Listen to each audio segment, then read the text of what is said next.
မင်္ဂလာပါရှင်ဒီနေ့အိမ်မှာမနစ်စာကြော်စားဖြစ်တဲ့တရုတ်သမင်းကြော်လေးအကြောင်းကိုမျှဝေပေးပါမယ်ရှင်သမင်းကြော်တဲ့နေရာမှာတရုတ်သမင်းကြော်ဆိုပေမဲ့ထည့်တဲ့ပစ္စည်းလေးတွေကတယောက်နဲ့တယောက်မတူကြပါဘူးနော်ကျွန်မကတော့ဒီနေ့အိမ်မှာရှိနေတဲ့အပြည့်ရလေးတွေကိုအသုံးပြုပြီးတော့စားလို့ကောင်းတဲ့သမင်းကြော်လေးကိုကြော်ထားတာပါဘိုးစားပဲတီလေးတွေကိုဆက်သိရှိတာမို့လို့ဘိုးစားပဲတီလေးတွေကိုရေဆေးတက်ဆင်ပြီးတော့ဘာဘာတေးသေးလေးတွေလူကျက်ထားပါတယ်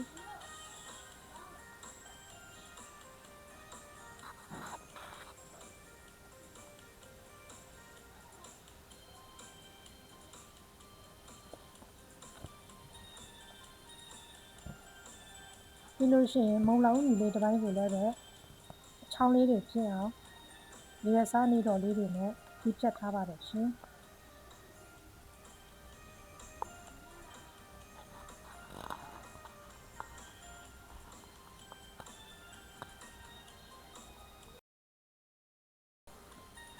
ပြီးလို့ရှိရင်စီတက်ဖို့အတွက်ပြတ်တော်ဖြူလေးတူကိုဓာပြနဲ့ရိုက်ပြီးတော့ပပတေးသေးလေးတွေဒီဖြတ်ထားလိုက်ပါတယ်ရှင်ပြီးလို့ရှိရင်သမင်းကြော်တဲ့ထည့်ဖို့ကျုပ်ကလေးတစ်လုံးကိုခောက်ပြီးလို့ရှိရင်အစက်သစ်ပြင်ဆင်ထားလိုက်ပါတယ်ရှင်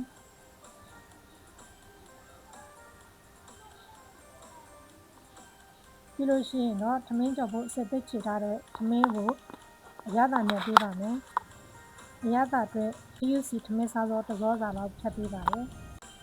စားနည်းနည်းချုံမုံနည်းနည်းကိုလည်းဖြတ်ပေးပါတယ်ပြီးလို့ရှိရင်သမင်းကိုအရသာနဲ့ဝအောင်လို့တေချာလေးမွေးပေးထားလိုက်ပါတယ်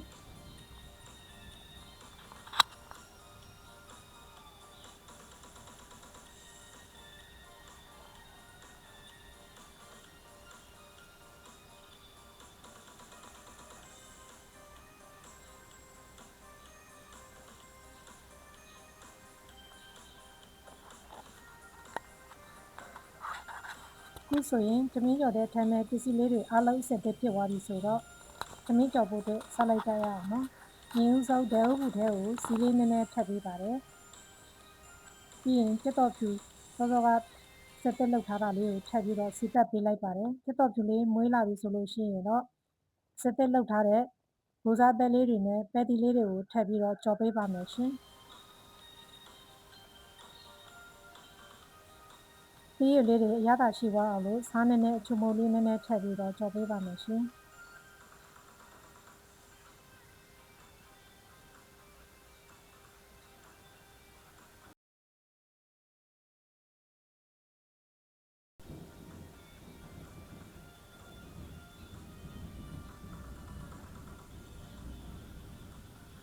ခုဆိုရင်ပဲတီနဲ့မုံလောင်ညီလေးတွေကတဝက်ကျက်လောက်ဖြစ်ပြီမို့လို့စက်တက်လောက်ထားတဲ့ကျုပ်ကလေးကိုဆန်းထပ်ပေးလိုက်ပါတယ်ကျုပ်လေးနဲ့အသီးရွက်လေးတွေကြော်ပြီးလို့ရှိရင်တော့ဒီတစ်ချမ်းကိုကပ်ပြီးတော့ဖယ်ထားလိုက်ပါမယ်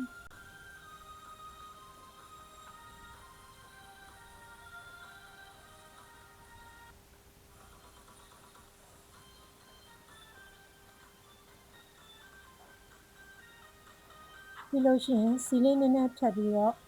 ပဇော်ချောက်လေးနည်းနည်းကိုပါဖြတ်ပြီးတော့ကြော်ပေးပါမယ်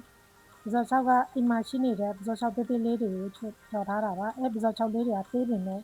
အရမ်းချုပ်ပြီးရင်စားလို့ကောင်းပါတယ်ရှင်ပဇော်ချောက်လေးတွေကိုကြော့လာတဲ့အထိကြော်ပေးလိုက်ပါမယ်ပြီးလို့ရှိရင်ပဇော်ချောက်လေးတွေကြော့လာပြီဆိုရင်ဘေးဖယ်ထားလိုက်ပါမယ်ဘေးတစ်ဖက်မှာထားပြီးလို့ရှိရင်စစ်သက်လောက်ထားတဲ့ထမင်းကိုထည့်ပြီးတော့ကြော်ပေးပါမယ်ရှင်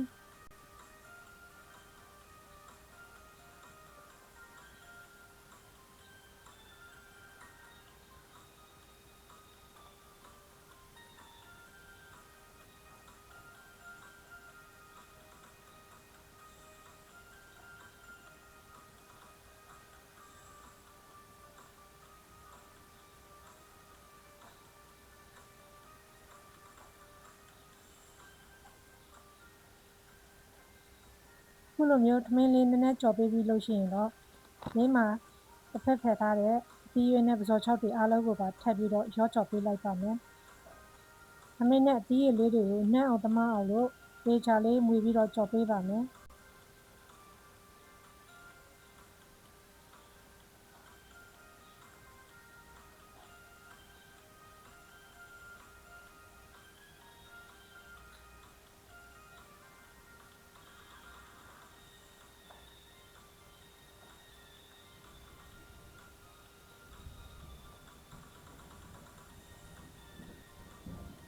ကျမကတော့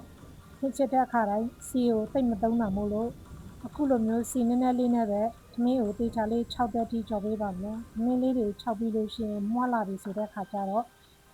သမင်းကြော်လေးဟာနက်မွေးပြီးလို့ရှိရင်စားလို့ကောင်းတဲ့ပြက်ပြက်မွေးကြိမ်တဲ့သမင်းကြော်လေးကိုရှားပါပြီရှင်ဒီလိုမျိုးသမင်းကြော်မျိုးလေးရလည်းပဲကျမတို့အတွက်စားလို့အရန်ကောင်းတဲ့သမင်းကြော်လေးတစ်မျိုးမို့လို့အိမ်မှာကြော်စားကြည့်ဖို့တိုက်တော့ပါတယ်နော်စုပ်တိကြည့်ရှုပေးလို့ကျေးဇူးအများကြီးတင်ပါတယ်ရှင် like and subscribe လေးလုပ်ခဲ့ပေးပါဦးနော်ကျမ်းမာချမ်းသာဘေးရန်ကင်းကွာပြီးလောရဆန္ဒများပြေဝကြပါစေရှင်